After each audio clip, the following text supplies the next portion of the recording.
நீ சத்தமிட்டு கெம்பீரி, இஸ்ரவேலின் பரிசுத்தர் உன் நடுவில் பெரியவராயிருக்கிறார் என்று சொல்லப்பட்டிருக்கிற வேத வசனத்திற்காக எங்கள் தேவாதி தேவனுக்கு கொடான கொடி ஸ்தோத்திரங்கள் உண்டாகட்டும்.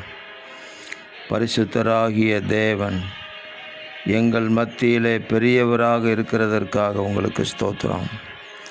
உம்முடைய பரிசுத்தத்தின் மகிமை விளங்கும்படி தேவரீர் பெரிய காரியங்களை செய்கிறதற்காக உங்களுக்கு கோடான கோடி ஸ்தோத்திரங்கள். பெரிய காரியங்களை அறிவிப்பேன் என்று சொன்னவர் பெரிய காரியங்களை, இயற்கைக்கு அப்பாற்பட்ட அதிசயங்களையும் ஆச்சரியமான காரியங்களையும் உங்கள் பிள்ளைகளாகி எங்களுடைய வாழ்க்கையில் செய்து ஆண்டவராக இயேசு கிறிஸ்துவின் நாமம் மகிமைப்படும்படி செய்வீராக.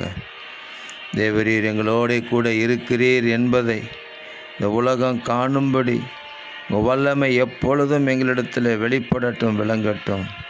எங்கள் தேவனாகிய கர்த்தர் அப்படி செய்கிறதற்காக ஸ்தோத்திரம். இரட்சகர் இயேசு கிறிஸ்துவின் நாமத்தில் ஜெபிக்கிறோம் பிதாவே. ஆமேன், ஆமேன், ஆமேன்.